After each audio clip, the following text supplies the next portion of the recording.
Hello everyone, this is Marshall Official. Welcome back to another video. This is another Russo Ukrainian war update, and there are a lot of major updates today. So let's just start with the news off the battlefield. We have major news today coming from Zelensky, who said that a 30-day ceasefire deal, he will accept a 30-day ceasefire deal, but the ball is now in Russia's court. So Zelensky has said that he will be willing to accept a 30-day ceasefire, but what will Russia say now? But the U.S. So Zelensky says he is willing to accept the proposal for a 30-day ceasefire, but says the U.S. must convince Russia to agree to it as well. Putin just said today he will not agree to a ceasefire, or he won't agree to a peace that is not on Russia's terms. Basically, the reason why Zelensky's probably saying this now is because of Kursk, of what in the total Ukrainian collapse there, and Putin's pretty much saying, "I'm not stopping my momentum. Heck no." The key points proposed by Ukrainian officials during peace talks with the U.S. is that they want silence in the sky, so stopping the missile strikes, bombs, and long-range drone attacks, silence at sea, so no more naval combat, and real confidence-building measures in the whole situation in which diplomacy is ongoing, which primarily means the release of prisoners of war and detainees, both military and civilian, and the return of Ukrainian children who were forcibly transferred to Russia. Yeah, Russia's not going to agree to that. Or most likely will not agree to that. We'll see. Russia now needs to either say yes or no, and it might look bad if Russia says no. Which some other big news today: Trump invites Zelensky back to the White House. Donald Trump will invite Volodymyr Zelensky back to the White House after Ukraine agreed to the proposed ceasefire with Russia.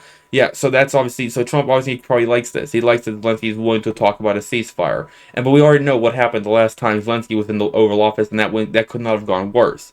We'll have to see if they do meet again in the White House. If Zelensky even agrees to this invitation, we will see if this is enough to possibly reignite some good U.S. and Ukraine relations. Big news from earlier today was that Ukraine launched a huge drone attack on Moscow. At least 2 civilians were killed. A lot of buildings were set on fire, but a lot of the drones were also shot down. They attacked an oil plant at some place in Moscow, and it was a massive drone attack. It was the biggest one by far. So here you go. This is kind of Russia's somewhat a response, not a direct response, but this is obviously happening because of what happened with Zelensky. Russia, the foreign ministry said it had not rolled out contact with U.S. representatives over the next several days. State news agency RIA reported. Spokesperson Maria Zakharova told the outlet, "We do not rule out contacts with U.S. representatives over the next few days."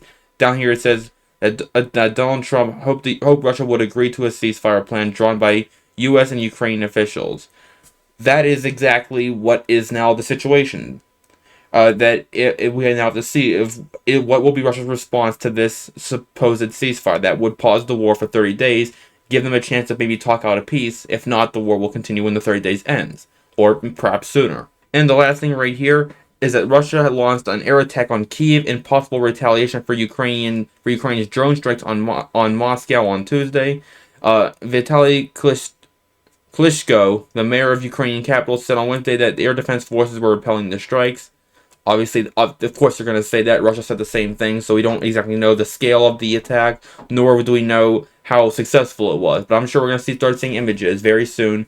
That's going to show a lot of destroyed stuff, a lot of destroyed buildings, and also a lot of things being shot down. So Russia launched a retaliatory strike on Kyiv. And now let us go to the battlefield. So here in the battlefield, we're going to be starting off where the major news is coming from. That is, of course, Kursk. And as you can see here, Russian forces have continued to make enormous gains in Kursk. Over here in Sumy region, outside of Kursk, Russian forces were able to capture the fields between these two incursions, making them one incursion. And the Russian forces were able to advance towards and enter the town of Basivka.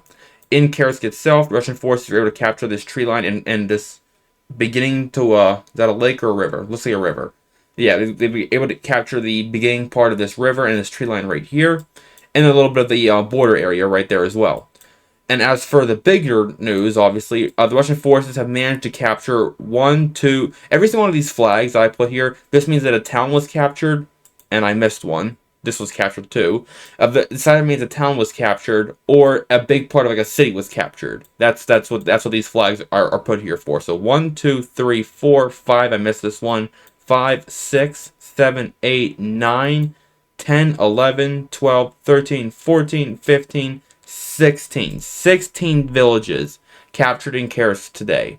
And this flag right here is just a big part of the city. It's not its own town. This is part of Sudzha. So So the Battle of Sudzha has now begun. Russian forces have already captured about half of the city already. They are pushing right into the center of the city already as we currently speak. It is now only a matter of time before the Russian forces control all of Sudzha, and once they control all of Sudzha, that's going to be pretty much it. Because after that, it's just all the Ukrainian forces will have left are these 5 small villages that will be ruled over by the Russian forces very easily. After that, there's just an area here to the south where the Ukrainian forces control two towns here to in the south. That is also part of the Kursk region. This will probably be the last area retaken by the Russian forces. It's just not a priority for them at this moment. This is the priority up here. But once this has been pushed out, they will turn and of course retake this as well. And it's also worth noting that a lot of Ukrainian generals, of course, Ukraine is trying to talk low about this. Ukraine says they still control 300 square kilometers. They don't. They control like maybe 100 at this point. I mean, just how big is this? 48.7 square miles. Convert that to kilometers. I'm sure it's around 100 kilometers. 100 square kilometers. So the Russian forces have pushed Ukrainians back to the last few villages in the western part of Sudzha, and the city center is being fought over at this point. Some Ukrainian generals, of course, are saying that the situation is going to be stabilized, it's under control. The Russian forces haven't captured it; it's not as bad as it looks, and they're going to push the Russians back again, stuff like that. But those Ukrainian generals have not realized what some other generals, mostly the ones that are actually closest to the front, have in fact realized, and that's that it is over. The Ukrainian Kursk offensive, Ukrainian Kursk incursion is over. And the best thing they can do now is just get out while they still can. Because Russian forces are not just pushing them back directly, but they're pushing from the sides. They have, at this point, have pretty much clear view of the R200 highway. Russian forces also have full air superiority. There's a video of them flying helicopters just right over the city with no resistance whatsoever. So air superiority is totally on Russia's side. This could not be going... Arguably, this is going about as well as it possibly could for Russia. That's how good this is going for Russia at this point. But their best bet is to just get out while they still can before they get totally destroyed.